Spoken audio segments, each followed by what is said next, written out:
Boa tarde, amiga. Boa tarde, Bárbara. Que bom que você conseguiu um horário para estar conosco aqui. Bárbara é uma amiga lá do Bezerra de Menezes. Ela está aí, veio participar tudo conosco.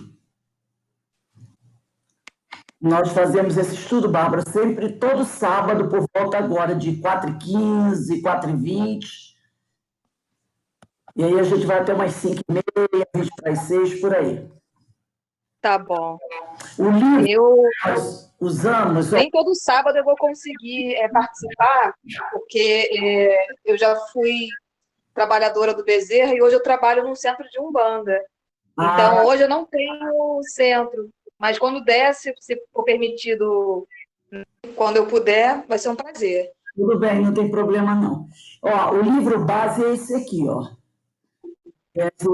Epístolas de Paulo à Luz do Espiritismo, de Antônio César Perry de Carvalho. Esse é o livro base. Mas hoje, como eu coloquei lá, nós usamos alguns livros de apoio. Hoje eu pedi para o pessoal deixar esse livro aqui, eu não sei se você conhece, Cartas de Paulo, Conheço. volume 6, tá? E também o Palavras de Vida Eterna de Emmanuel e o Livro dos Espíritos. E tem a Bíblia também, que a gente sempre usa, né? O Livro dos Espíritos, Palavras de Vida Eterna, ou quem não tiver palavras e tiver esse, serve também, tá bom? Tá bom. Está chegando aqui o nosso horário, deixa eu fechar aqui o celular para ele não atrapalhar.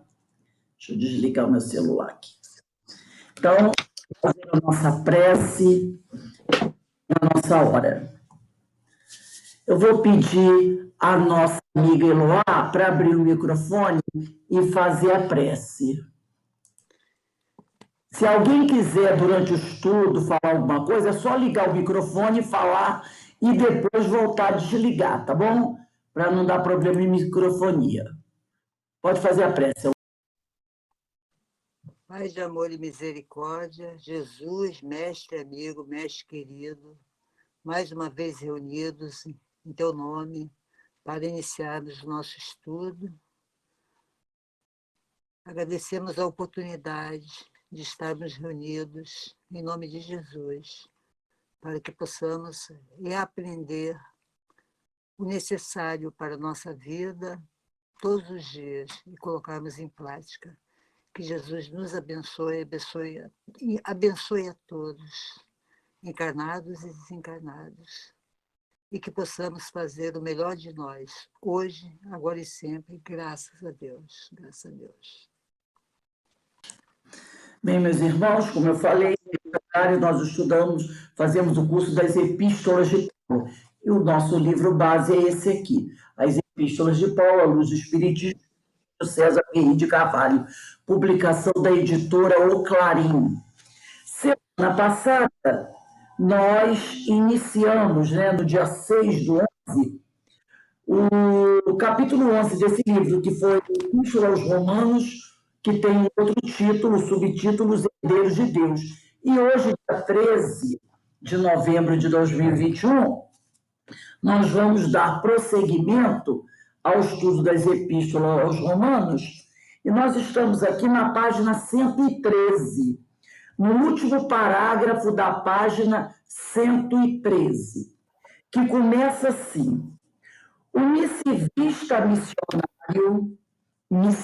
missionário é Paulo de Tarso, que escreveu as missivas, as cartas, né? O missivista missionário se dirige aos cristãos de Roma com críticas a tradições judaicas e deixando clara a divergência entre os judeus e os gentios, convertidos ao nascente movimento. Redige um documento de não concordância com a idolatria e a vida dissoluta dos gentios. Então, ele está fazendo aquela carta, né? Ele está escrevendo uma carta fazendo uma crítica à idolatria e à vida que os gentios levavam, né? Uma vida assim, um pouco, deixa a vida me levar, né? Uma vida dissoluta, voltado para as questões do sexo, né? E de apologia à fé.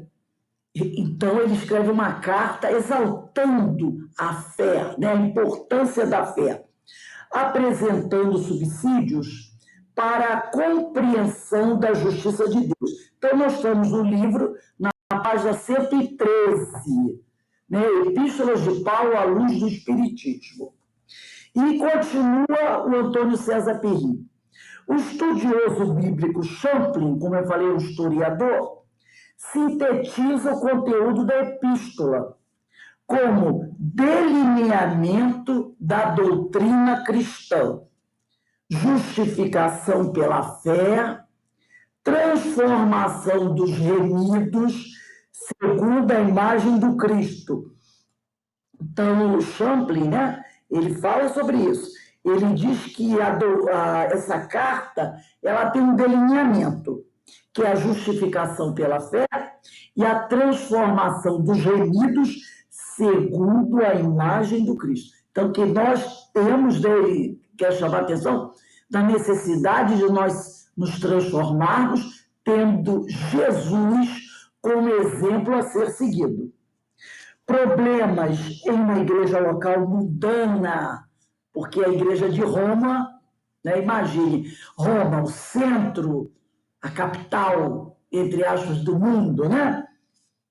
Defesa paulina contra os judaizantes. Então, ele faz uma defesa paulina contra os judaizantes. O mesmo autor, Champlin, enfatiza a importância da Epístola aos Romanos e faz registros históricos, como o episódio da vida de Agostinho, o santo do catolicismo, que ao ler o referido texto paulino, principalmente sobre a vida pautada no andemos honestamente, mudou o rumo de sua existência. Então, primeiro, eu vou pegar aqui, nós vamos dar uma olhadinha nessa carta aos Romanos. Vamos ver quem está aí com a Bíblia, vamos lá. Carta aos Romanos.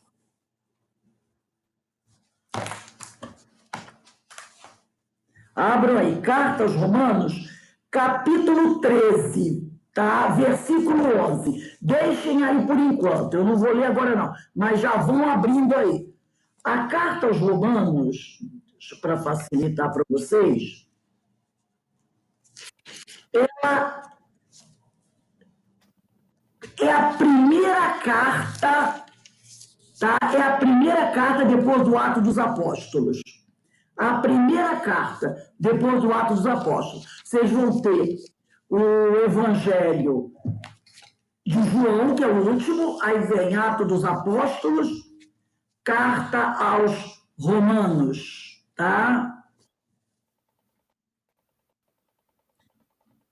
Então, como eu falei, aí vocês já deixam aí, ela aberta. Então, vamos lá. Aqui, esse autor Champlin, esse historiador, ele é um historiador, ele vai enfatizar a importância da Epístola aos Romanos e faz registros históricos, como o episódio da vida de Agostinho, o santo do catolicismo, que ao ler o referido texto paulino, principalmente sobre a vida pautada do andemos honestamente, mudou o rumo de sua história. Então, eu trouxe aqui um texto onde o Agostinho ele vai começar a tratar, a falar das suas dificuldades, tá?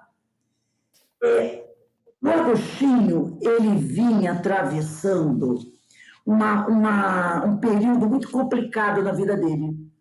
Ele estava começando a ter contradições. Quem estuda a história de Agostinho aí no Ciolo está sabendo disso. Vai chegar um momento que ele vai começar a ter contradições.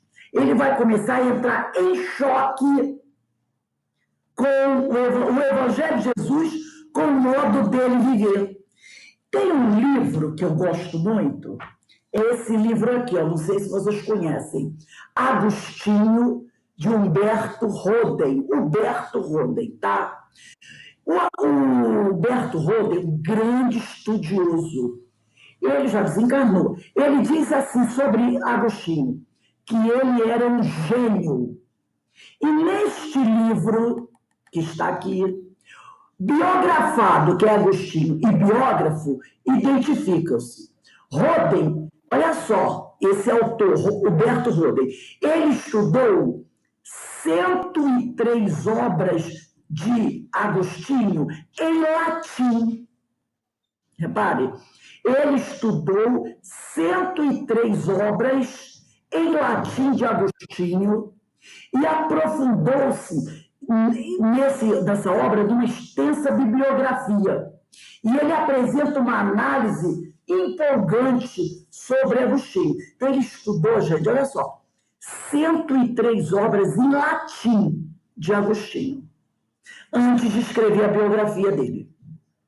Então, era realmente um grande filósofo, um estudioso. Primeiro, que falava latim, e segundo, que ele estudou 103 obras em latim para depois escrever sobre Agostinho. E ele vai dizer assim, né? Porque, como eu falei para vocês, Agostinho está começando a vivenciar um grande dilema, né? É aquele famoso, cheguei no fundo do poço. Chegou no fundo do poço e estava enfrentando um grande dilema. E ele diz assim, armou-se então, São Paulo, seria Agostinho dizendo, né? Armou-se então no meu interior uma tempestade imensa, trazendo imensa torrente de lágrimas. Soltei as rédeas ao pranto que me arrasava os olhos. E gemia, até quando, Senhor, continuas irado?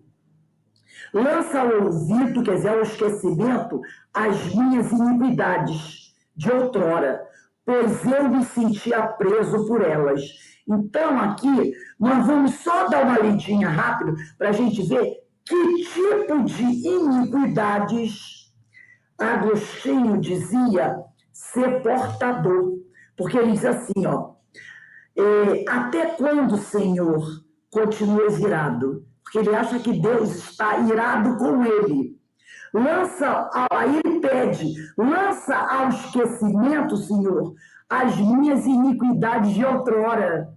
Porque ele está vivendo um tormento, e ele acha que esse tormento que ele está vivendo é porque Deus está castigando ele pela vida dissoluta que ele levava. E aí ele pede que Deus esqueça essa vida que ele levava. E aqui nesse livro, nós vamos ver mais ou menos só como era a vida de Agostinho, antes de se converter.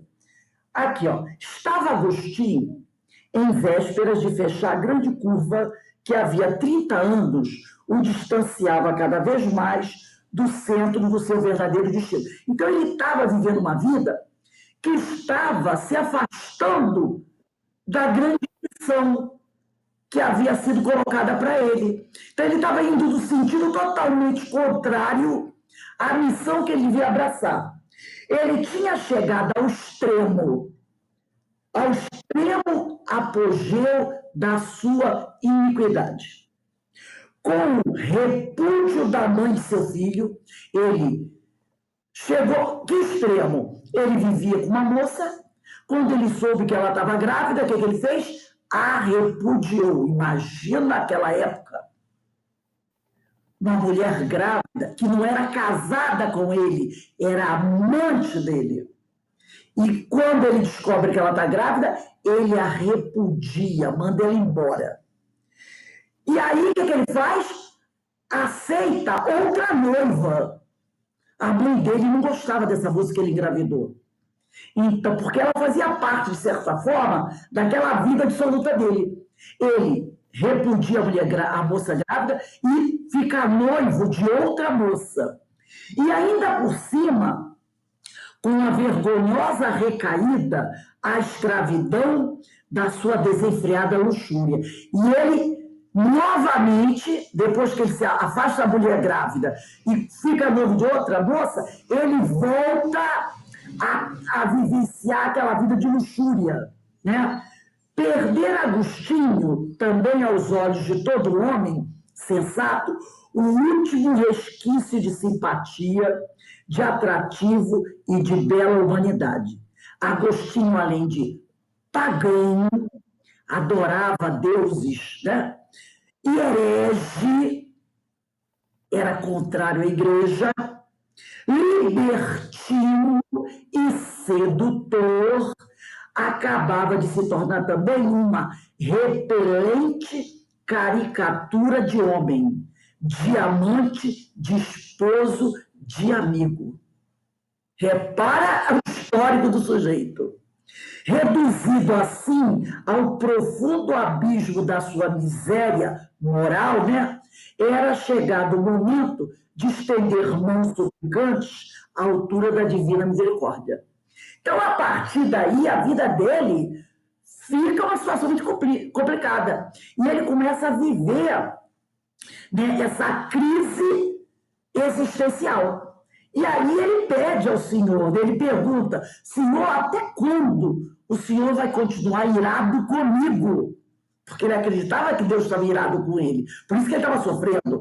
E ele pergunta: será que o Senhor não pode esquecer os meus pecados do passado? Aí ele diz assim: pois eu me sentia preso por elas. E suplicava com voz miserável: até quando? Até quando? Amanhã, sempre amanhã? E por que não agora? Por que não seria esta a hora do fim das minhas torpezas? Perdeu-se no vácuo angustioso clamor de seu coração dilacerado. Só o impetuoso latejar do sangue nas veias túmidas respondia ao bramido da sua tempestade. Em Simão, quando percebe uma voz de criança a repetir em cadências ritmos, ele começa a ouvir uma voz de uma criança que repete várias vezes a mesma frase. E qual é a frase que essa voz de infantil repete para ele? Toma e lê, toma e lê, toma e lê. Agostinho escuta de onde partia aquela voz infantil. De alguma casa vizinha? Era o estribilho de alguma modinha popular? Era uma voz do além, um convite de Deus? Ergue-se o ferido lutador e, como que sonâmbulo, vai a ter com Alipos, que era um amigo dele. Sobre a mesa da casa de campo, que ele tinha uma casa de campo, e ali ele se reunia com os amigos para as farras, para as festas, para os jogos, né? Ele, em cima da mesa da casa de campo, o que ele encontra? Porque o amigo havia trazido para ele, sem que ele visse, trouxe e deixou lá em cima da mesa um volume das Epístolas Paulinas. O amigo deixou lá, assim como quem não quer nada, entendeu? E aí ele, naquele tormento, escutando aquela voz dizer para ele: tome, lê, tome, lê, tome, lê. Ele saiu andando pela casa e viu em cima da mesa aquele volume das Epístolas Paulinas, que lá haviam deixado. Agostinho tomou nas mãos, abriu a esmo, o famoso abriu ao acaso, né? Que a gente fala ali, e deu com as palavras da Epístola aos Romanos, capítulo 13, versículo de 11 a 14. Denise, lembra a gente? Epístola aos Romanos, capítulo 13, versículo 11 até o 14.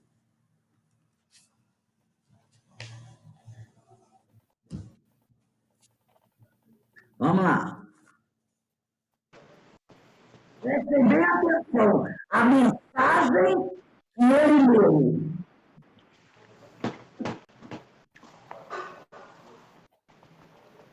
Não estou enxergando nada. O capítulo 13. Capítulo 13, versículo de 11 a 14. Tanto mais que sabeis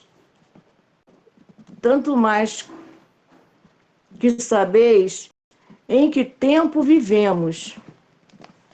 Já chegou a hora de acordar, pois nossa salvação está mais próxima agora do que quando abraçamos a fé. A noite avançou e o dia se aproxima. Portanto, deixemos as obras das trevas e vistamos a armadura da luz.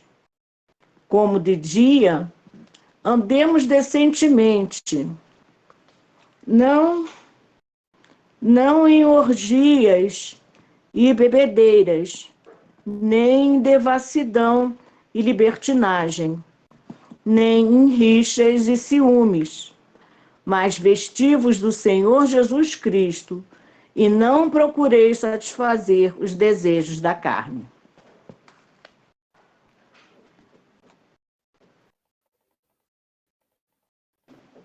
Tá sem som, Rose? Ele vivia. Era tudo que ele vivia. Então ele está andando dentro de casa, escuta aquela voz de criança dizendo: tome e lê, tome e lê. E aí ele se depara com as epístolas paulinas em cima da mesa, que o amigo lhe tinha deixado ali para ele. E quando ele abre ao acaso, aquele acaso, ele lê esses versículos. Olha o que ele diz aqui, ó. Eu vou ler só um pedacinho. A noite avançou e o dia se aproxima. Portanto, deixemos as obras das trevas e vistamos a armadura da luz. Como de dia, andemos decentemente. Agostinho não andava decentemente. Não em orgias, ele vivia em orgias. E bebedeiras, bebia muito. E nem em devassidão, a vida dele era em devassidão e libertinagem, nossa! Nem rixas e ciúmes, era tudo que ele vivia, era essa vida. Mas vestivos do Senhor Jesus e não procurei satisfazer os desejos da carne. Sexo era uma coisa que era uma prática comum na vida dele, né? Era assim que ele vivia, não tinha pena das mulheres, andava com uma, andava com outra, era, sabe, aquela vida mesmo, um jovem rico, né, sem nenhuma, vivendo a vida, a mãe vivia desesperada, preocupada com o destino dele, não é? E aqui, continuando, Humberto Holden vai dizer assim: Agostinho fechou o livro das epístolas, né? Profundamente abalado com o que lera. Não eram estas palavras de Paulo uma resposta do céu ao inferno das suas angústias? Sim. Era necessário despojar-se de vez da noite. A noite representa a sombra, né? As trevas, do seu paganismo sensual e saudar a aurora de uma vida nova espiritual em Jesus Cristo. Mostrou o texto a Alípios, seu amigo, e este leu, quando Alípio pegou o livro, ele leu a frase que se segue, que está aí no capítulo 14, versículo 1. Dê uma olhadinha, não fecha a Bíblia não, gente, por favor. Olha aí, capítulo 14, sempre deixa aberto. Abriu, leu, deixa aberto, que a gente pode botar. Só uma dúvida, Rose, por favor. Tá onde? Tá em Atos? Tá em Coríntios? Tá onde? Isso aqui... A Bíblia. A Bíblia está em Carta aos Romanos. Cartas a Romanos? Carta aos Romanos é a primeira carta depois do Ato dos Apóstolos.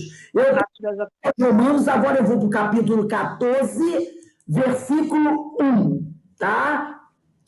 Aí eu vou pedir para o Alberto ler para a gente, capítulo 14, versículo 1.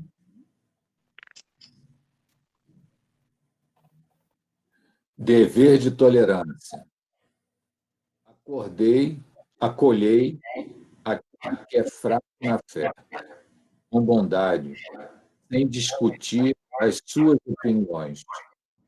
Então, lá, amor pelos fracos. Acolhei o fraco na fé, sem querer discutir suas opiniões. Foi o que o amigo dele foi ler.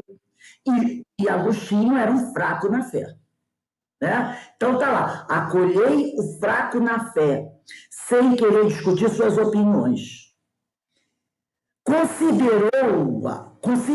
O Alípios considerou essa mensagem como um aviso do céu para corroborar na fé o amigo vacilante.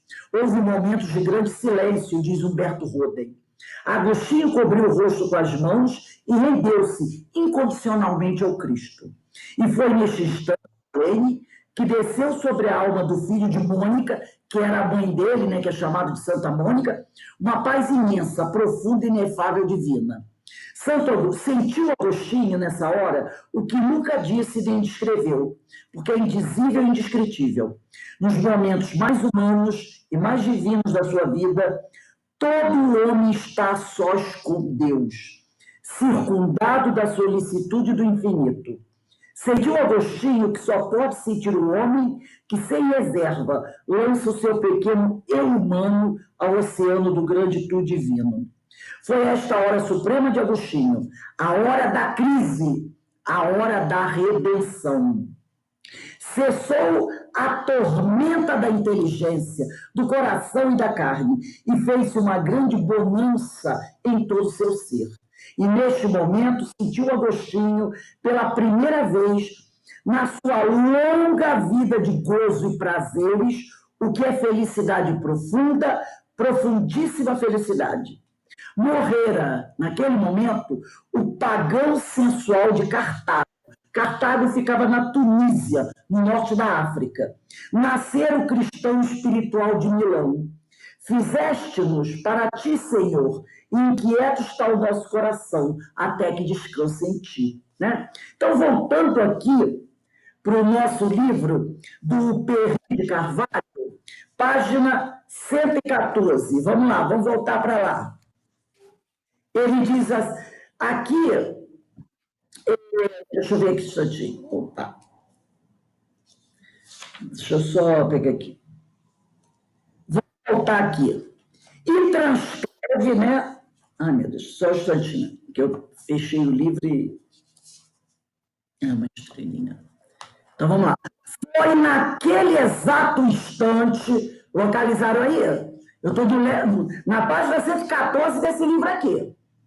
Tá? Lá em cima, ele diz assim, ó, andemos honestamente. Romanos, capítulo 13, versículo de 11 a 14. Que aí só está 13 e 13. Mas eu li de 13, capítulo 13, versículo de 11 a 14. Mudou o rumo de sua existência. Foi naquele exato instante que o afoito Agostinho se converteu a Jesus Cristo. Champlin também cita o reformista do século XVI. Lutero costuma dizer que se pudéssemos preservar somente o Evangelho de João e a Epístola aos Romanos, o cristianismo seria salvo. Nós já ouvimos essa frase de Gandhi, não é?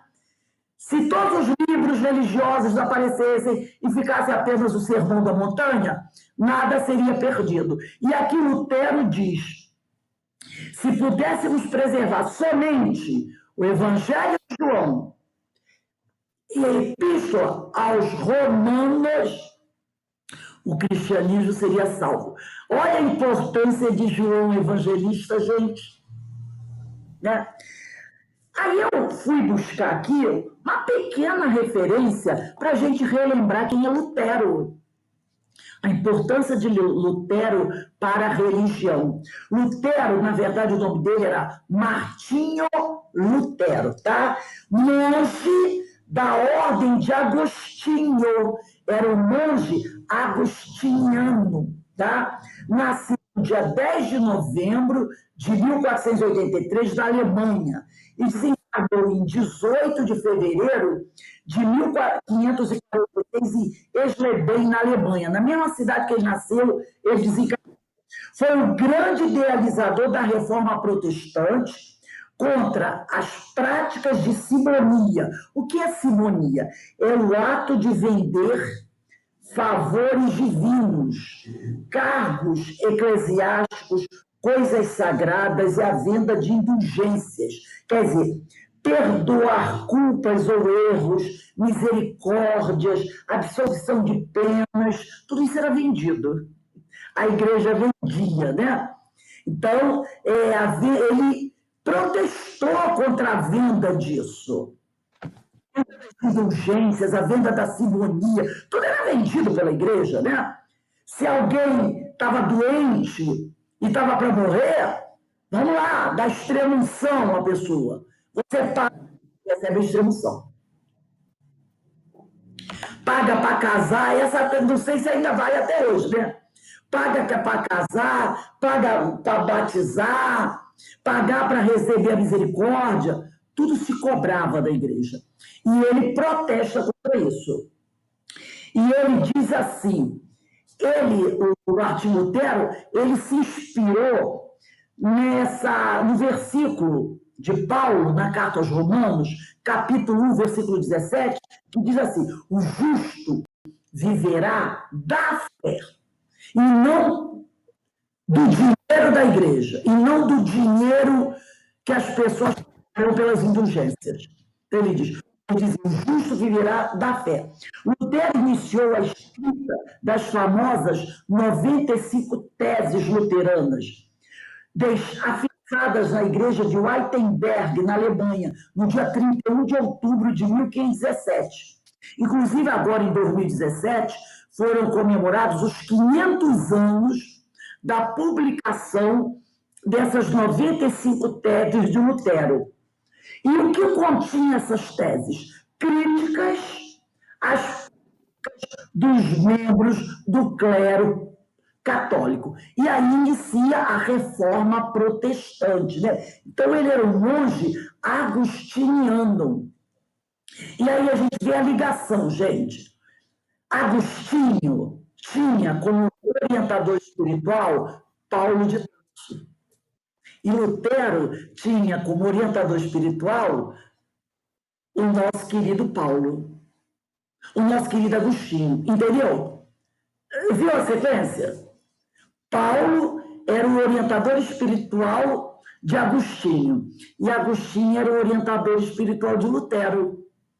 Por isso que nós fizemos esse link. Os três estão ligados. Paulo, Agostinho e Lutero. Inclusive tem um livro, é que ele não está aqui, é um livro do Hermínio de Miranda, volume 1 e 2, onde ele fala sobre Paulo de Tarso, no volume 1, e no volume 2 ele fala sobre Lutero, muito interessante. São 2 volumes. Eu vou botar as fotos desse livro, do Hermínio de Miranda. E ele fala primeiro de Paulo de Tarso. Depois do segundo volume, ele fala de Lutero, tá? Ele faz um link bastante interessante. Vamos voltar aqui ao livro do Perry. Então, diz aqui, ó.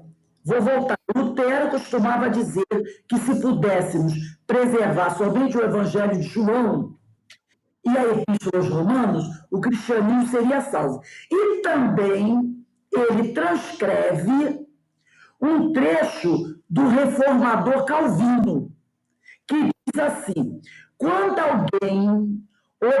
Calvino diz assim, quando alguém obtém conhecimento sobre essa epístola aos Romanos, é-lhe conferida uma entrada para quase todos os tesouros ocultos das Escrituras, embora jamais tudo possa ser suficientemente apreciado. Olha a importância dessa epístola aos Romanos na história da religião. Ela foi ressaltada aqui por Lutero, Martinho Lutero, e está sendo também ressaltada por Calvino, tá? Onde Calvino diz, quando alguém obtém conhecimento, quer dizer, quando alguém estuda A Epístola aos Romanos é conferida a essa pessoa uma entrada para quase todos os tesouros ocultos das Escrituras, embora jamais tudo possa ser suficientemente apreciado. Então, ele diz assim, é um tesouro, é uma gama de conhecimento que a pessoa adquire, né? Uma coisa muito grande, e ele diz, apesar da gente não conseguir apreciar tudo que ela contém, né? E o Calvino, vamos ver quem é esse reformador Calvino. Calvino, o nome dele era Hierro Calvino. Em português seria João Calvino. Em francês, Hierro Calvino. Ele era um teólogo, líder religioso e escritor cristão francês, considerado como um dos principais líderes da reforma protestante, principalmente na França. Suas ideias tiveram uma grande influência sobre a teologia cristã, mas também sobre a vida social, a política e mesmo o sistema econômico de diversos países. Ele influenciou, inclusive, o sistema econômico, que até hoje traz ainda algumas coisas, o sistema econômico desse reformador Calvino. Muito interessante estudar sobre ele. Nasceu em 10 de julho de 1509 na França e desencarnou em 27 de maio de 1564 em Genebra, na Suíça. Agora, eu gostaria que vocês pegassem o livro Palavras de Vida Eterna, no capítulo 120. E quem não tem o Palavras de Vida Eterna, pode também ter no Cartas de Paulo, esse livro aqui, ó, página 702. Palavras de Vida Eterna, capítulo 120, ou Cartas de Paulo, página 702.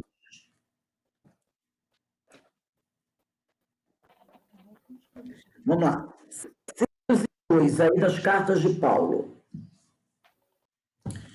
Eloá, lê para a gente, por favor.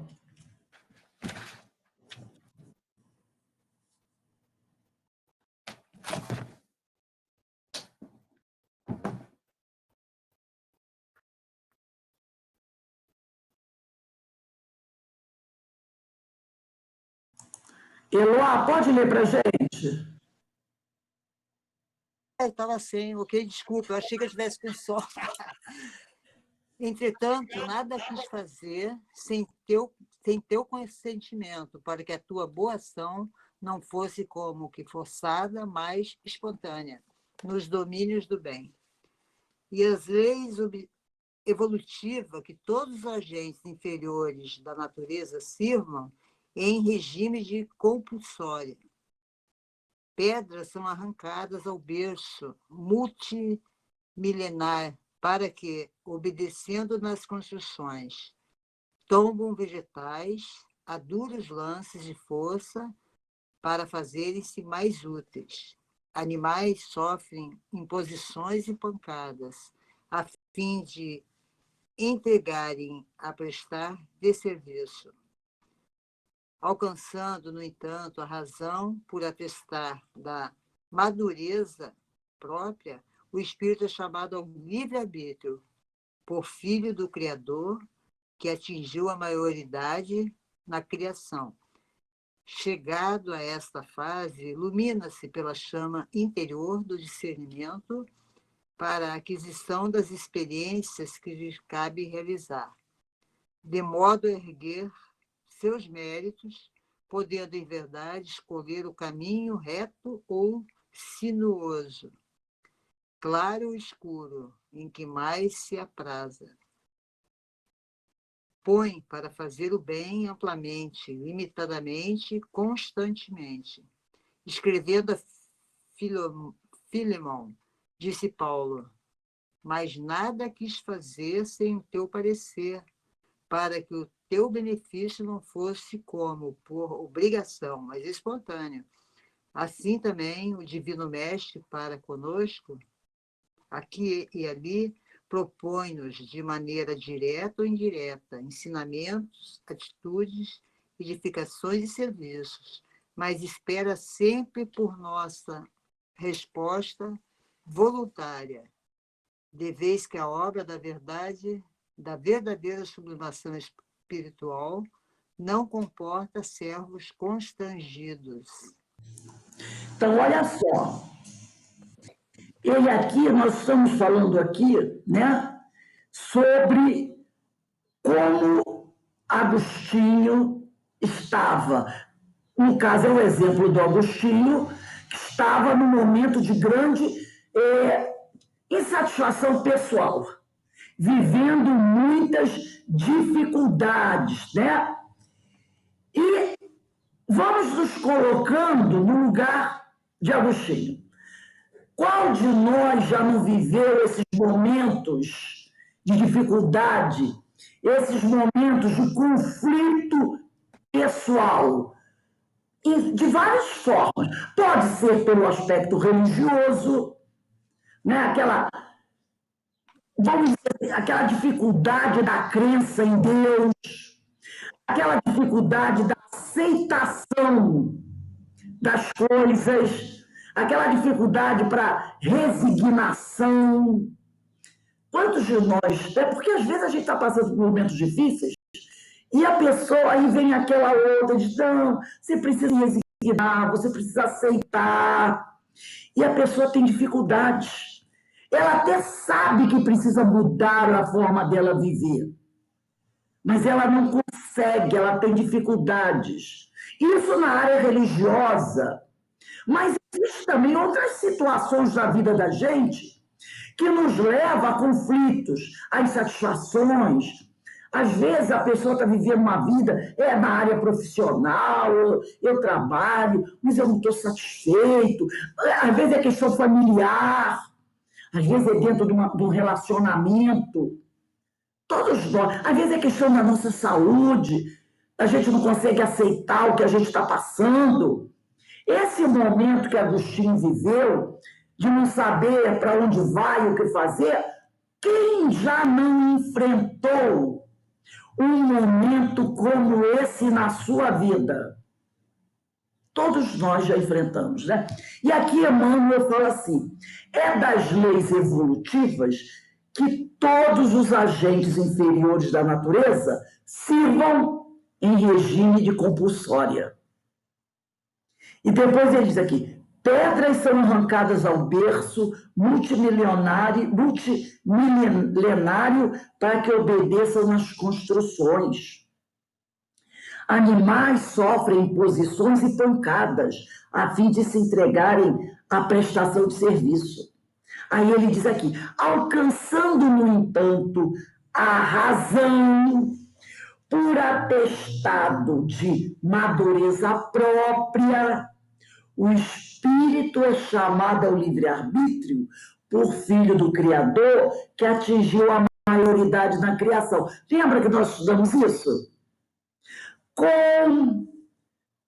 Conforme o espírito vai adquirindo a consciência de si mesmo, o seu livre-arbítrio começa a se desenvolver.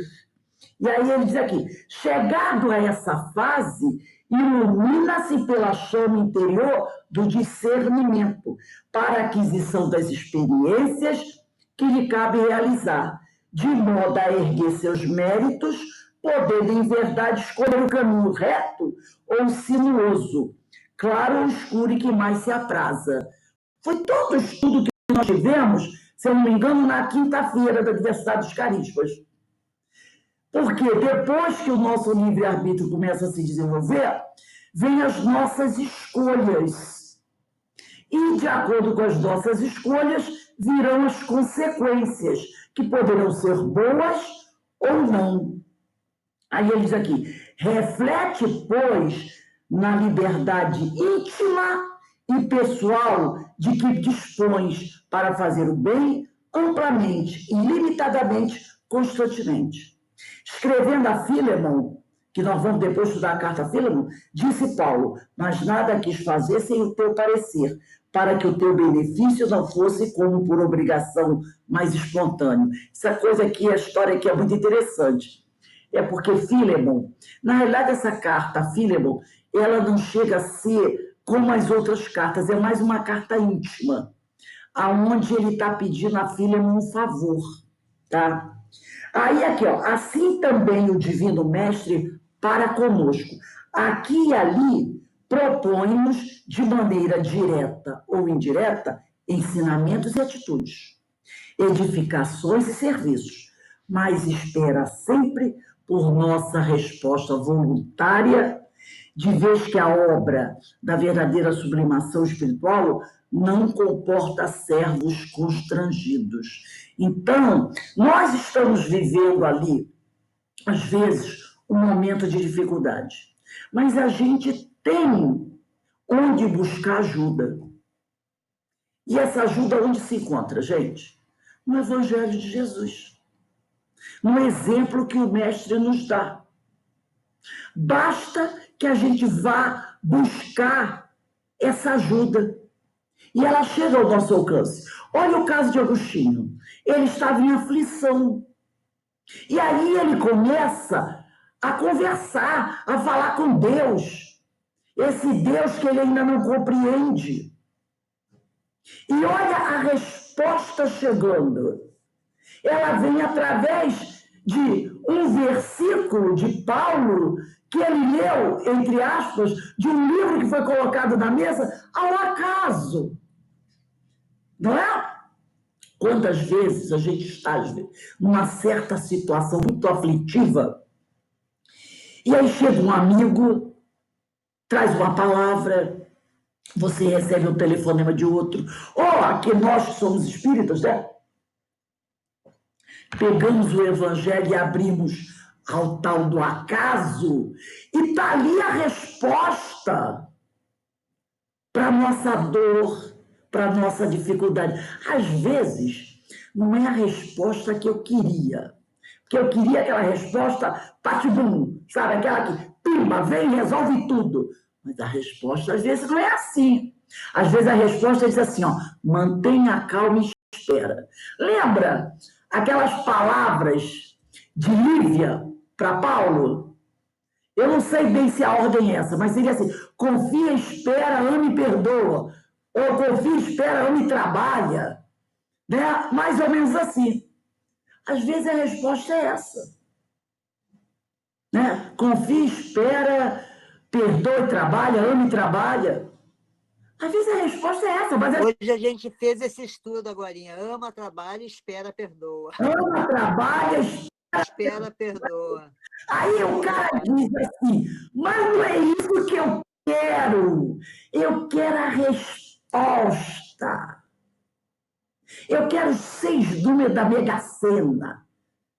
Eu quero a resposta para a solução exata do meu problema.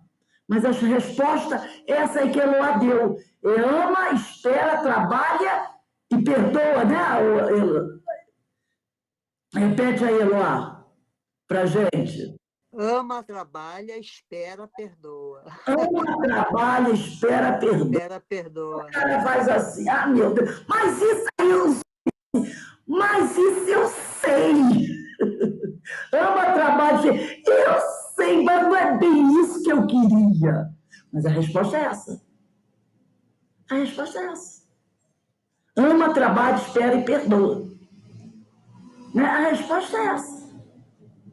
Então, a resposta chega. Ela chega, é isso aqui que está sendo dito, né? Então, vamos lá continuar aqui no livro do Perry.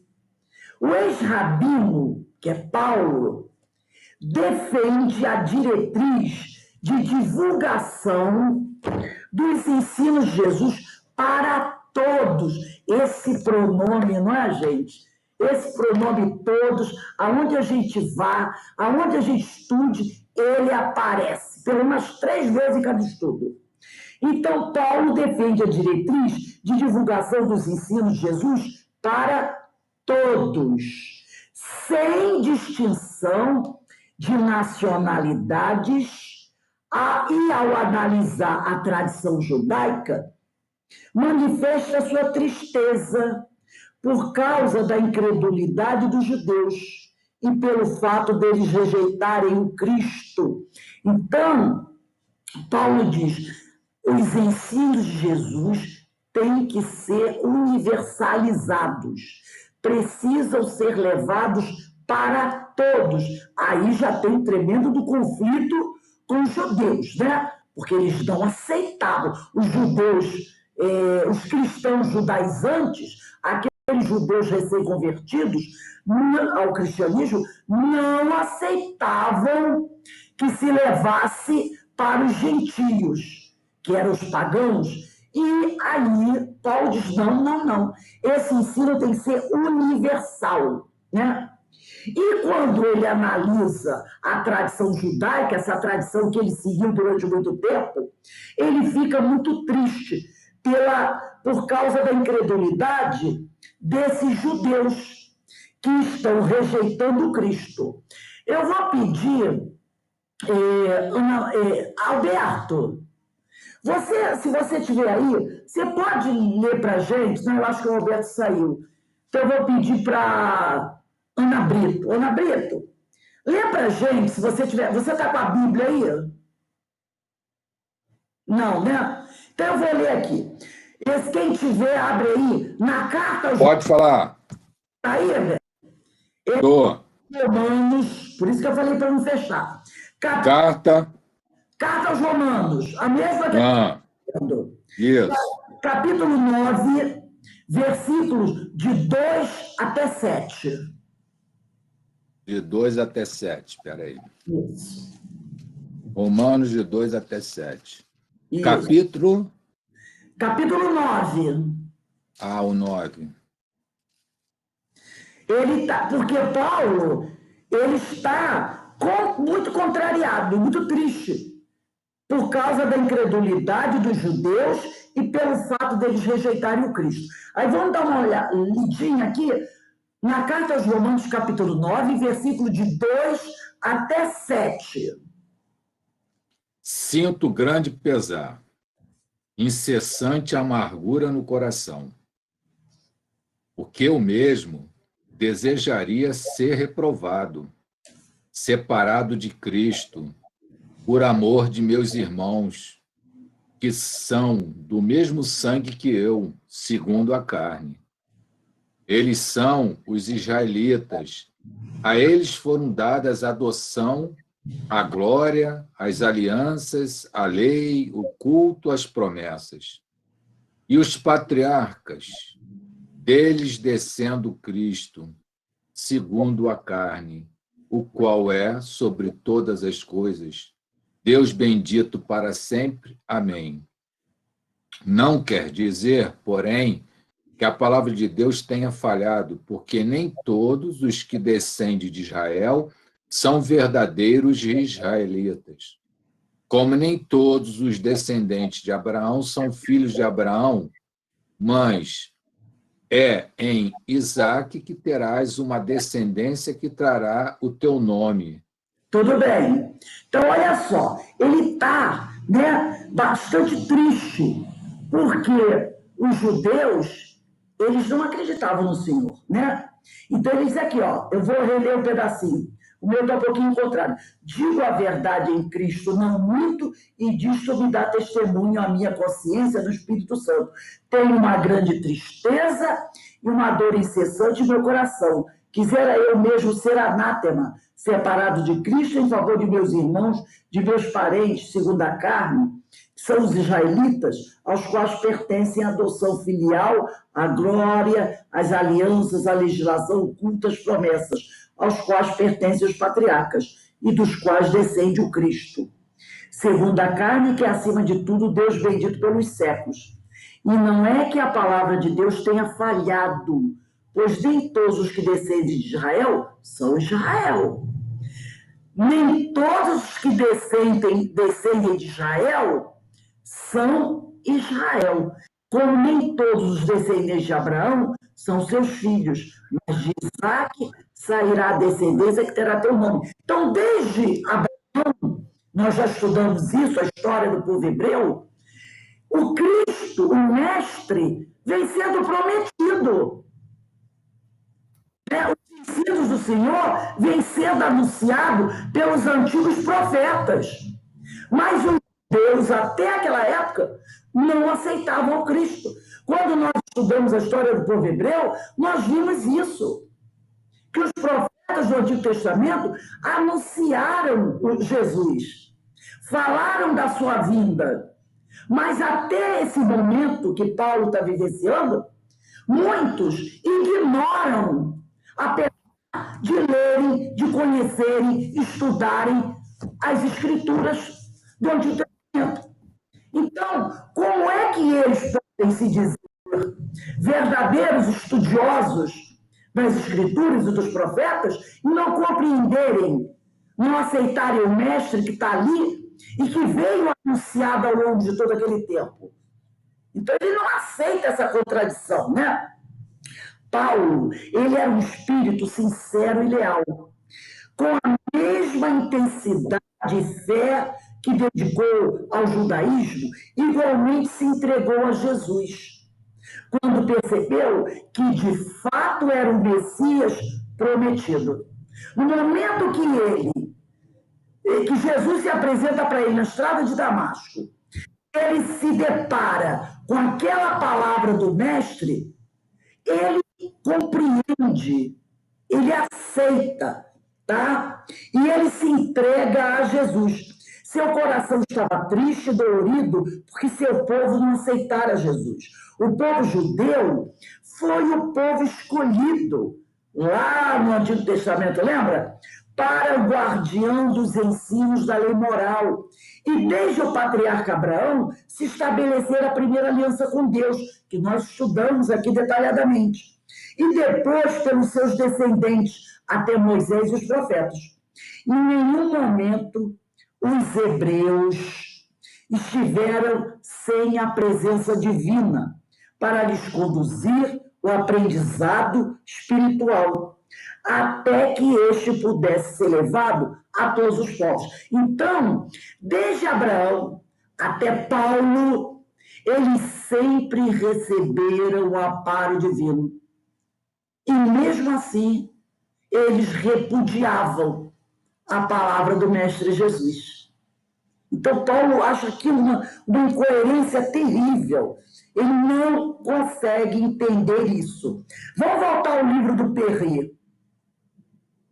Diz aqui, como apóstolo dos gentios, em diversos pontos da carta, Paulo firma sua ideia, lembrando que os destinatários da epístola residiam na capital do império, ou seja, eram do mundo gentílico. Então, olha só, ele várias vezes escreveu na carta, lembrando que, olha, eu estou mandando uma carta aos romanos, prestem bem atenção, vocês vivem na capital do império, vocês fazem parte do mundo gentílico, essa carta é para vocês.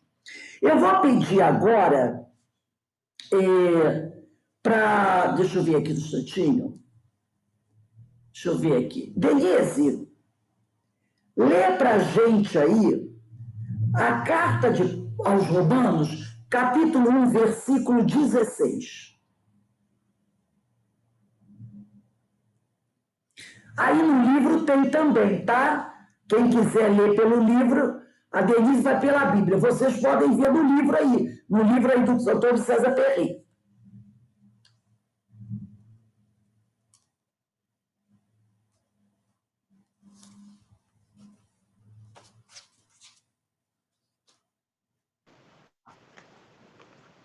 A tese da epístola? Epístola aos Romanos, capítulo 1, versículo 16. Você pode ver esse livro aqui, ó. Ok. Capítulo 1. Ah, tá certo. Na verdade, eu não me envergonho do Evangelho. Ele é a força de Deus para a salvação de todo aquele que crê. Em primeiro lugar, do judeu, mas também do grego, porque nele a justiça de Deus... 16. Só Não 16. está? Não, eu estou Ok. até o versículo 16 só. Olha só, viu? Porque aqui no livro do Antônio César Perry está assim, Carta aos Romanos, capítulo 1, versículo 16, na página 114. Porque eu não me envergonho do Evangelho de Cristo, pois é o poder de Deus para a salvação de todo aquele que crê, primeiro do judeu e também do grego.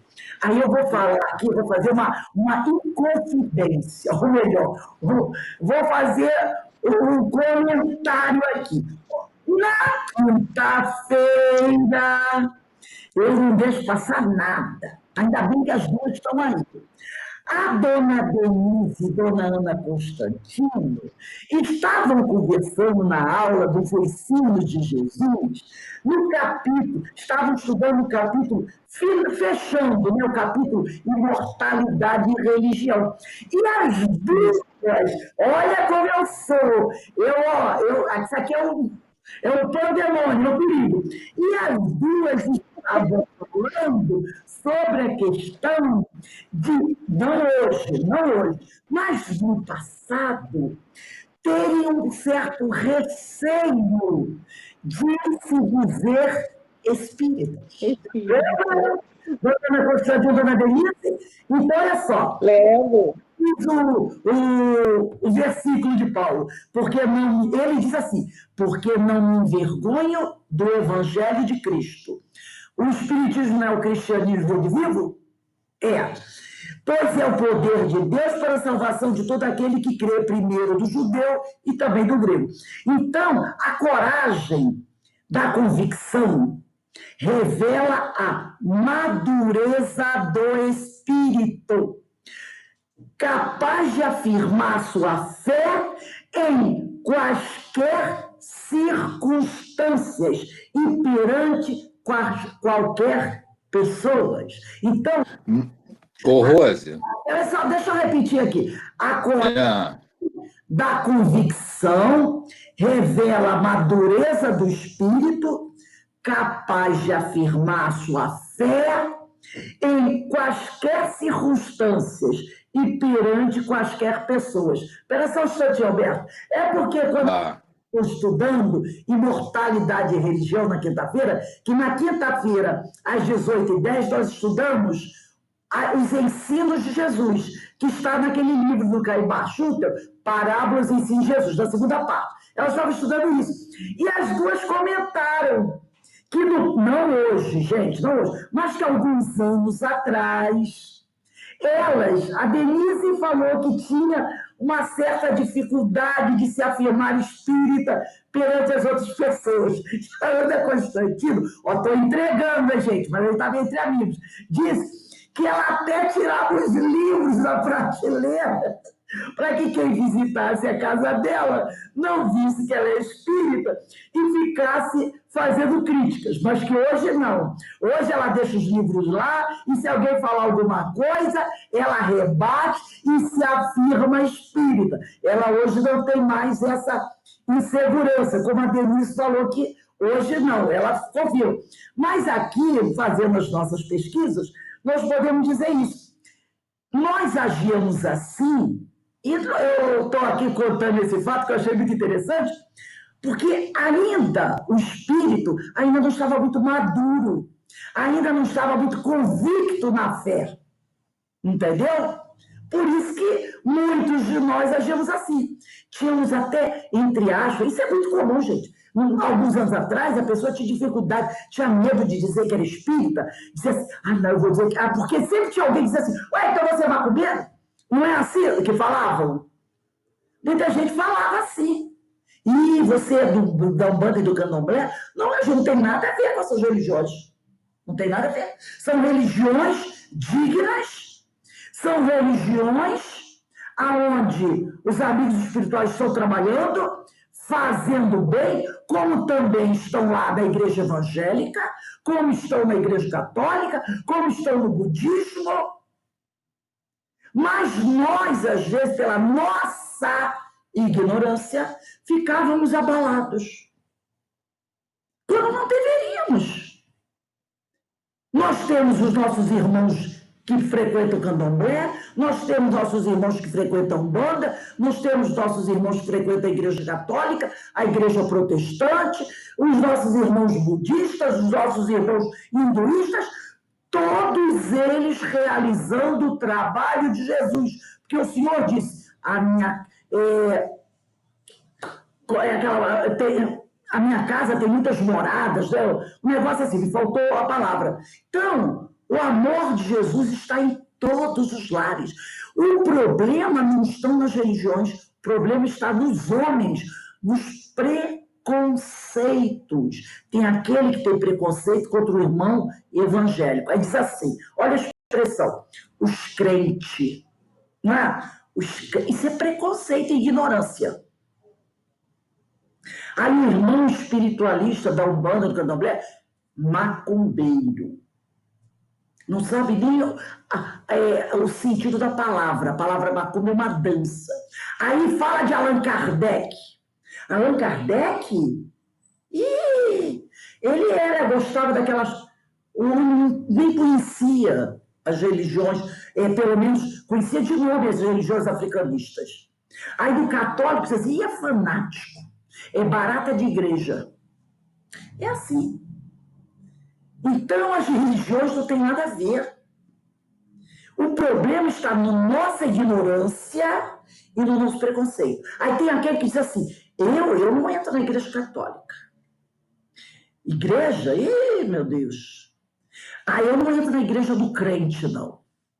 Eu não entro no centro kardecista, né, no centro espírita, que estuda as doutrinas, porque lá só tem o demônio. Tudo isso é ignorância. E a ignorância está em nós. Não está na fé, não está na religião. Então, muitas vezes, nós, pela nossa falta de madureza do espírito, pela nossa pouca coragem e convicção na nossa fé, às vezes nós temos vergonha ou medo de nos afirmarmos de uma religião. Entendeu? Alberto, pode falar. Não, tu já abordou, o que eu ia dizer, você já disse. Tá tranquilo. Né? Fala, Denise, o que você ia falar aí?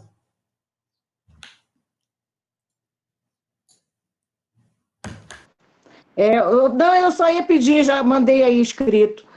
Depois você me dá essa frase aí de novo, que vai... vai virar um cartazinho. A coragem da convicção revela a madureza do espírito, capaz de afirmar a sua fé em quaisquer circunstâncias. Depois eu vou botar lá do grupo, eu vou colocar do grupo. E perante quaisquer pessoas, tá? Certo da autenticidade e da excelência da mensagem cristã, o discípulo não se envergonha de sua crença, tá? Então, certo da autenticidade e da excelência da mensagem cristã, o discípulo não se envergonha da sua crença. Se você tem uma crença, se você segue uma religião e você tem certeza da autenticidade e da excelência da mensagem cristã, você não tem o que se envergonhar. Não tem do que se envergonhar. Em todo lugar onde a palavra de Jesus é falada, é dita, é transmitida com amor, este lugar é maravilhoso. Seja um templo budista, porque às vezes assim, ele não fala do Cristo. Ué, mas a palavra, vai ler a mensagem que eles estão transmitindo, se não é uma mensagem que veio do Cristo. E num templo hinduísta, numa igreja evangélica, num centro espírita, numa igreja católica, num centro de Umbanda, num centro de Candomblé, aonde a mensagem do Cristo está, é um lugar abençoado. E se você está feliz e satisfeito ali, você não tem que ter vergonha da sua crença. Muitos cristãos da primeira hora, lembra? Né? Que nós estudamos ontem, nas parábolas de Jesus. Muitos cristãos da primeira hora, aqueles que foram chamados lá no início, e entre eles são muitos espíritas, demonstraram essa coragem, não negando Cristo nem mesmo quando presos, se viciados e mortos. Por Jesus, Paulo enfrentou achincalhe, zombaria, menosprezo, abandono, prisão, agressões e a morte. Compreendeu que Jesus apresentou o seu evangelho primeiro aos judeus. Primeiro ele apresentou aos judeus, porque já preparados para a nova revelação, mas que igualmente os idólatras, dentre eles os gregos e os romanos, que eram gentios, também deveriam ter dele o conhecimento para uma nova e libertadora jornada espiritual. Então, no início, foi apresentado aos judeus. Por quê? Porque lá desde Abraão, eles tinham essa ideia do Deus único. Mas depois, esse ensino não ficou preso com eles. Foi oferecido a todos os gentios. Hoje, quando o direito à crença é garantia individual nos países democráticos, porque a gente sabe que tem alguns países hoje, no século XXI, que você não pode professar a sua crença. Por exemplo, vamos falar de um que é bem fechado, Coreia do Norte. Se você entrar, quer dizer, eu não sei o que alguém vai fazer da Coreia do Norte, porque aquele é um país que não dá para você visitar. Perigosíssimo você entrar. Se você entrar na Coreia do Norte e por esquecimento você tiver no pescoço uma cruz ou no meio da sua bagagem um livro religioso, você será automaticamente preso. Em alguns outros países, como a China, há vamos dizer assim, um combate muito grande às religiões, entendeu? E outros países também. Mas nos países democráticos, como o nosso país, há liberdade de religião. Você pode ter a religião que você quiser. De vez em quando tem um ignorante lá que faz umas besteiras, mas se for denunciado, ele pode ser processado, porque aqui há liberdade de credo, né? Então, mais fácil é, nos países democráticos, nós nos declararmos cristãos ou espíritas. Mas a salvação de Deus não se dá simplesmente pela fé ou pelo rótulo religioso, tá? Não é porque você se diz, eu sou isso, eu sou aquilo, que nós estamos, entre aspas, né? Em acordo com o Senhor, em comunhão com o Senhor, sendo necessário que essa fé, que essa comunhão se expresse através das boas atitudes, a exemplo de Jesus, da prática do amor, da prática da caridade. Então não basta dizer eu sou de Pedro, eu sou de Paulo, eu sou espírita, eu sou católico. Não basta dizer isso. Você tem que viver o Evangelho. É isso que mostra que você é um verdadeiro cristão. Você tem que viver o Evangelho, tá? Sobre isso também disse o apóstolo Tiago na sua epístola. A fé sem obras é morta. Na epístola de Tiago, no capítulo 2, versículo 17, ele diz, a fé sem obras é morta. Então, não basta dizer, eu tenho fé. Você precisa mostrar essa fé, através das obras, né? Então, vamos voltar aqui no nosso livro do César Perry, quando ele, aqui está escrito assim, ó, Carta aos Romanos, capítulo 1, versículo 17. Lá no final da página 114. Carta aos Romanos, capítulo 1, versículo 17. Porque nele se descobre a justiça de Deus, de fé em fé. Então, porque nele se descobre a justiça de Deus, de fé em fé, como está escrito, mas o justo viverá da fé. Mas o justo viverá da fé. Então, gente, o Evangelho de Jesus, ele nos fala do amor, mas também da justiça de Deus. O Mestre Jesus, ele sempre destacou a necessidade de cumprirmos a lei e afirmou que a cada um será dado segundo as suas obras. Todo mundo conhece esse versículo, né?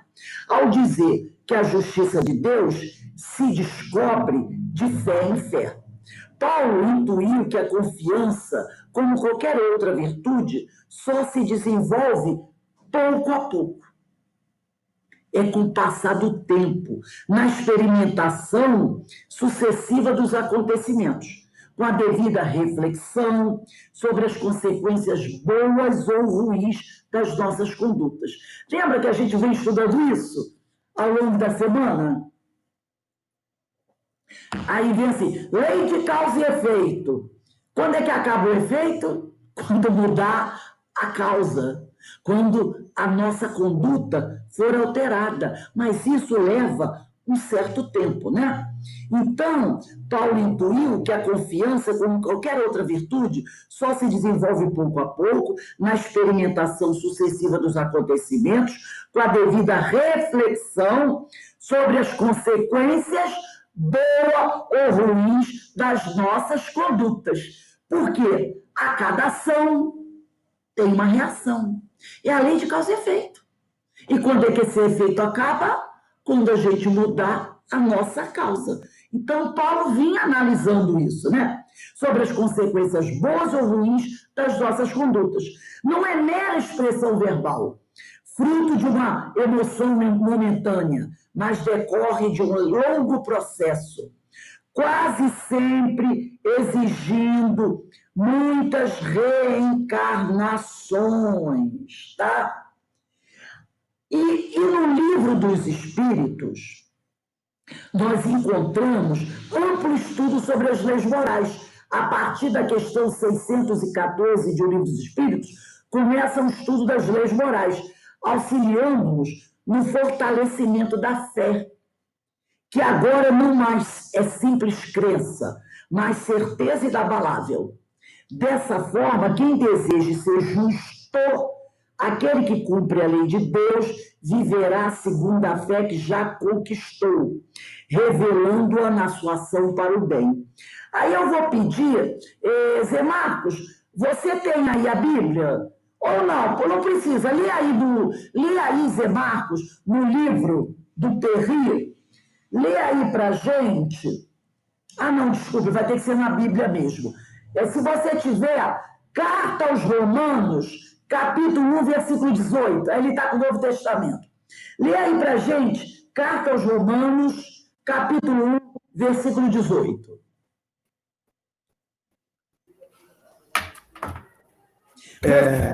Justiça, judeus e pagãos são culpados diante de Deus. Realmente, a ira de Deus se revela do alto do céu contra qualquer impiedade e injustiça dos homens. Homens... Só 18. Zé Marcos, só o 18. Ainda estou na 18 ainda. Ainda está no 18? Vai lá. Bom, injustiça dos homens. Homens que, com sua injustiça, oprimem a verdade. Então, porque do céu, vamos lá, porque do céu se manifesta a ira de Deus sobre toda a impiedade e injustiça dos homens que detém a verdade e a injustiça, né? Até Jesus, gente, eu estou lendo esse versículo 18 aqui, que eu achei ele muito importante. Até Jesus, a ideia sobre Deus era que ele se tratava de um grande justiceiro, porque por isso que o Zé Marcos, aqui na carta aos Romanos, deixa eu pegar aqui, o versículo 18, olha como ele fala aqui. Versículo 18. Manifesta-se com efeito a ira de Deus do alto do céu contra toda impiedade e injustiça dos homens, que mantém a verdade prisioneira da injustiça. Até Jesus, a ideia sobre Deus era de que Deus se tratava de um grande justiceiro, que se irava, o Deus antropomórfico, lembra? Que se irava com os erros da humanidade e aplicava aos infratores o corretivo necessário, através de infortúnios e calamidades de todo gênero. Mas até hoje tem assim isso. Quando acontece alguma calamidade, o pessoal diz aqui, ó, presta atenção, isso aí, ó, é a ira de Deus. A gente ainda não fala isso? Porque a gente acha que Deus é um justiceiro, que Deus castiga. A gente tem trabalhado muito isso aqui nos nossos estudos. Essa ideia que Deus castiga, que Deus anda com uma espada numa mão e um chicote da outra, né? Mas o Senhor revelou a preponderância do amor divino. Como é que Jesus apresentou Deus para nós? Como Abba. E o que é o Abba? O Abba? O papai, né? O papaizinho. Porque você só fala papaizinho quando ele é carinhoso, bondoso, não é? Então, ele traz o Deus Abba. Então, ele mostrou o amor divino. E a partir de então, compreendemos que a justiça dos céus tem sempre o caráter reeducativo.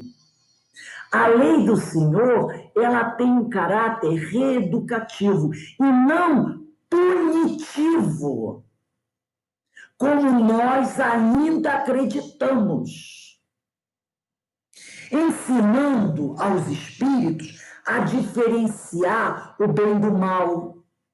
As pessoas da Terra, no entanto, embora já detendo parte das verdades espirituais, ainda agem com impiedade e injustiça uns contra os outros. Eu sempre gosto de falar sobre isso, né?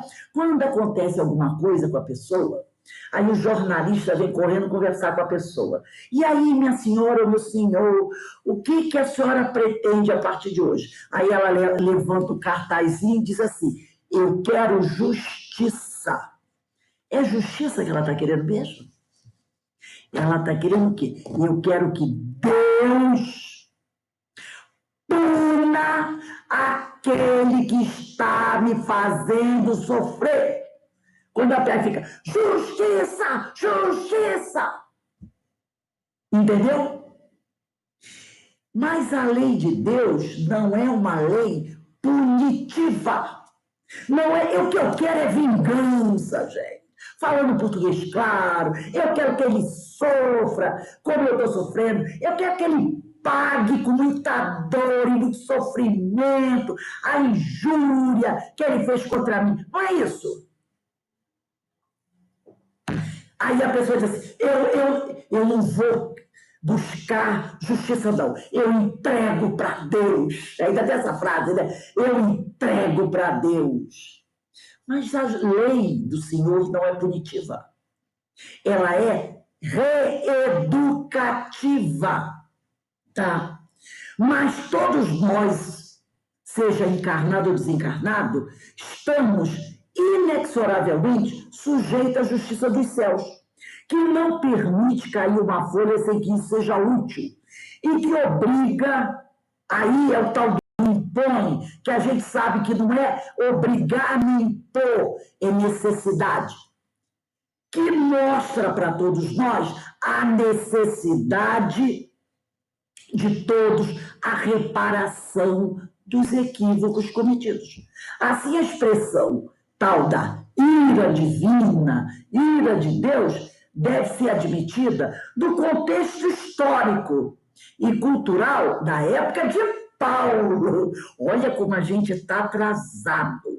Essa expressão ira de Deus, castigo divino, ela tinha que ser aceita apenas lá, naquele tempo. Sabe por quê? Porque após o advento do Mestre Jesus, ele nos mostrou que não existe a tal da ira divina. Ele nos mostrou que Deus é o Deus de amor. Ora, se ele mostra para a gente que Deus é Deus de amor, não tem ira divina. Mas nós estamos falando de ira divina desde Paulo. Então, uma coisa errada. Não era mais para falarmos assim. Se Jesus mostrou Deus Pai, Abba, como é que eu estou usando hoje as expressões de 2000 anos atrás? Ira de Deus. Então, e essa história de ira de Deus deve ser admitida no contexto histórico-cultural da época de Paulo, formado no entendimento judaico, significando sofrimento decorrente das nossas infelizes condutas, sempre que agimos com crueldade contra o nosso próximo. Mas, hoje, isso não pode ser aceito. Hoje é reeducação. É processo reeducativo. A gente não pode mais entrar com essa ideia. E a gente já encerrando aqui, nós vamos ler na página 115 desse livro, a Carta aos Romanos, capítulo 3, versículo 29, que diz assim, lá no alto da página 115, capítulo 3, versículo 29, porque está escrito lá embaixo pequenininho, tá? Aí coloco aqui em cima, Romanos, capítulo 3, versículo 29.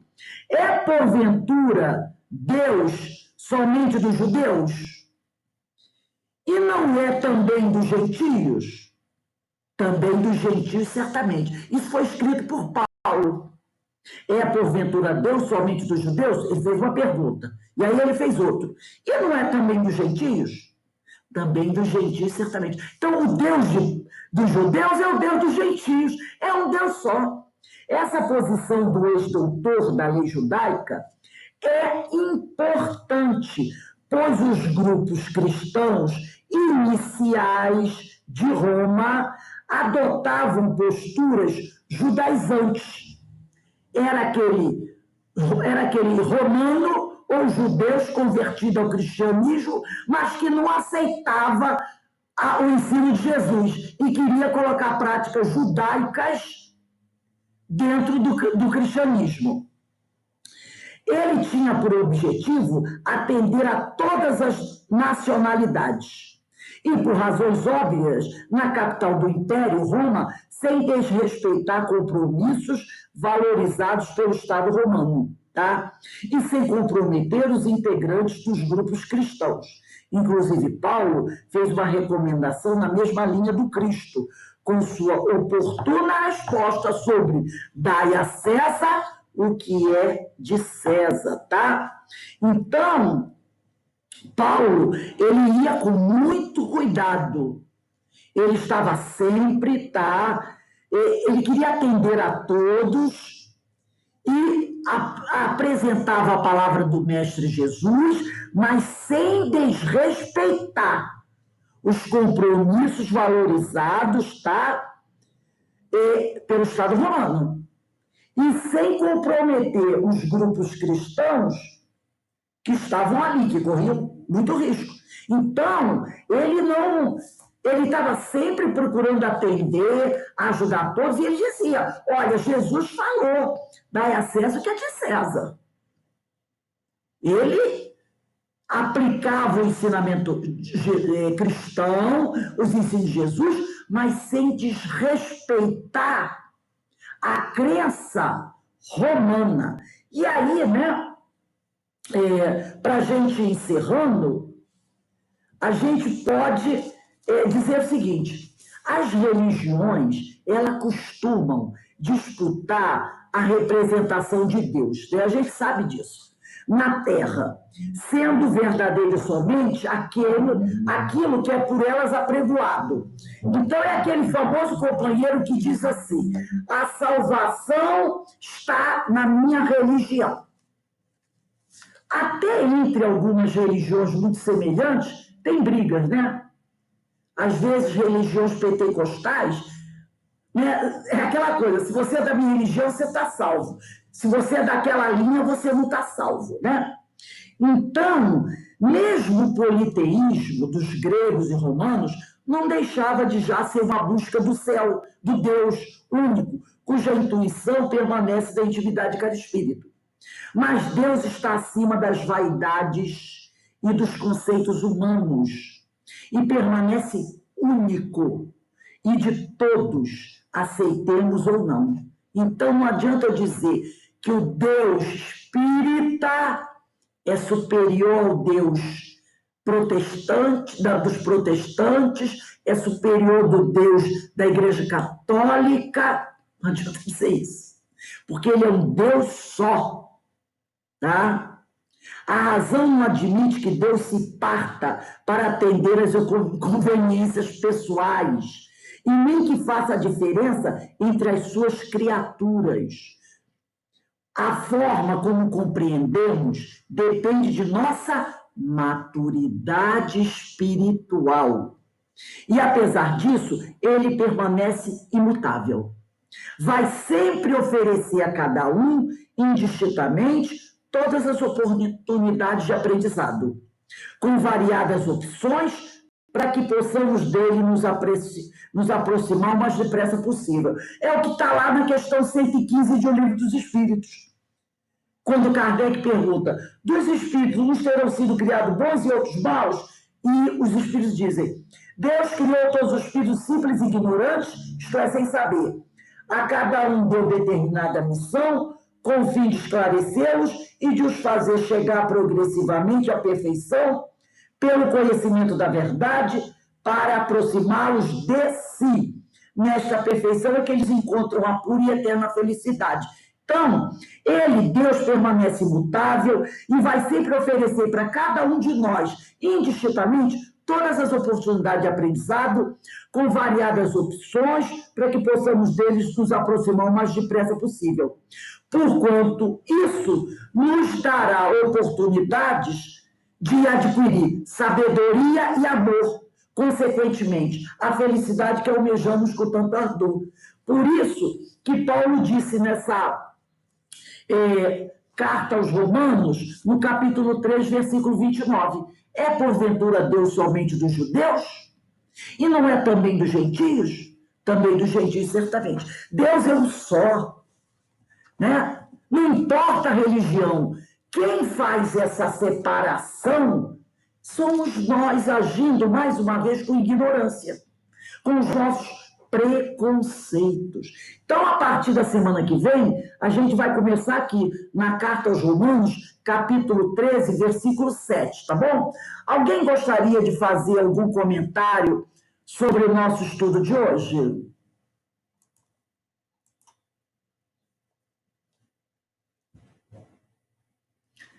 Denise não ficou chateadinha, não? Nem Denise, nem Ana Constantino? Não, essa situação é uma situação que faz parte da vida da gente, né? E nessa questão aí da religião.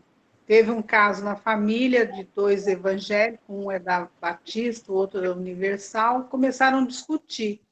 Aí eu tive que chegar neles e falar: que tal a gente falar de Jesus?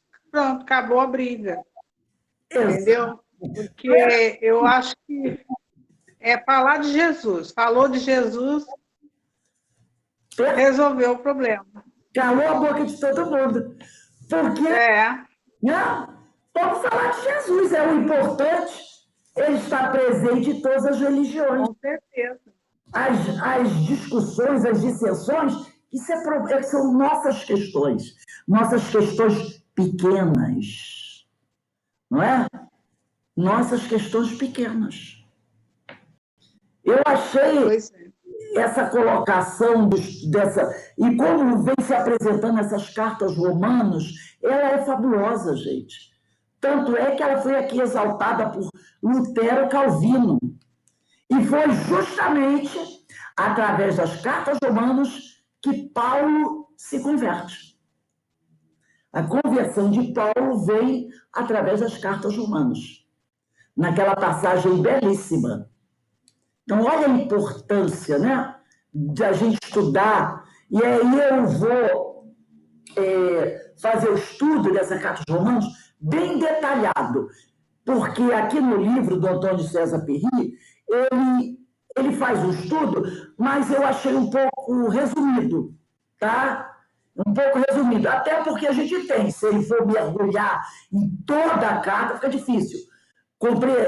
Cada carta dessa merece uma obra, ou 2 ou 3 livros, mas eu vou trazer outros versículos importantes, como eu trouxe hoje, o versículo 18, o versículo 19, para a gente se aprofundar mais ainda nesse estudo, tá? Eu vou trazer outros versículos, porque a gente vê que ele tocou aqui nessa carta em vários itens que a gente está estudando.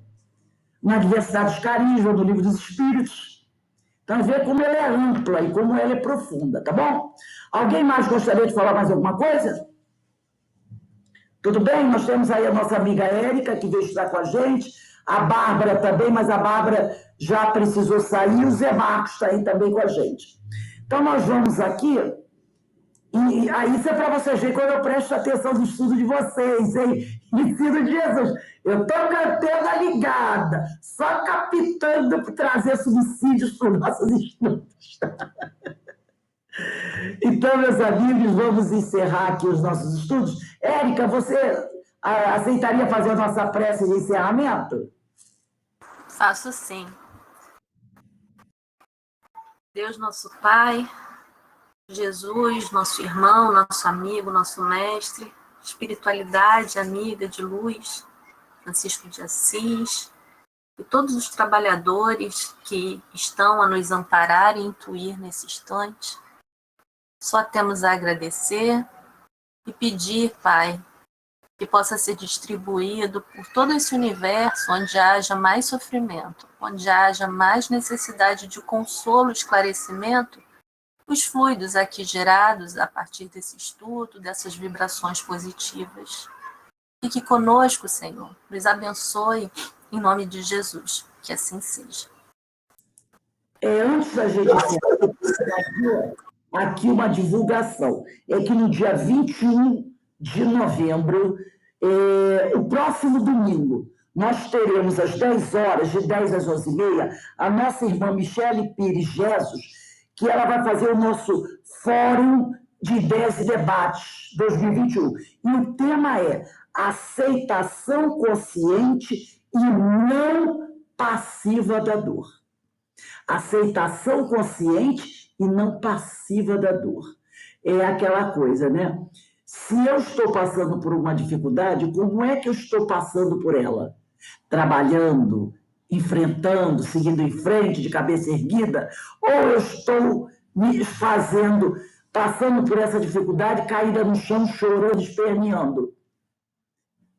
De forma... Então, ela vai falar sobre isso, né? Aceitação consciente e não passiva da dor, dia 21 de novembro, às 10 horas da manhã. E eu estendo o convite para todos vocês, tá bom? Breve eu vou mandar o cartazinhos para vocês e eu gostaria que vocês divulgassem. Gente, ó, um bom domingo para todos vocês. Que Deus abençoe a todos, tá?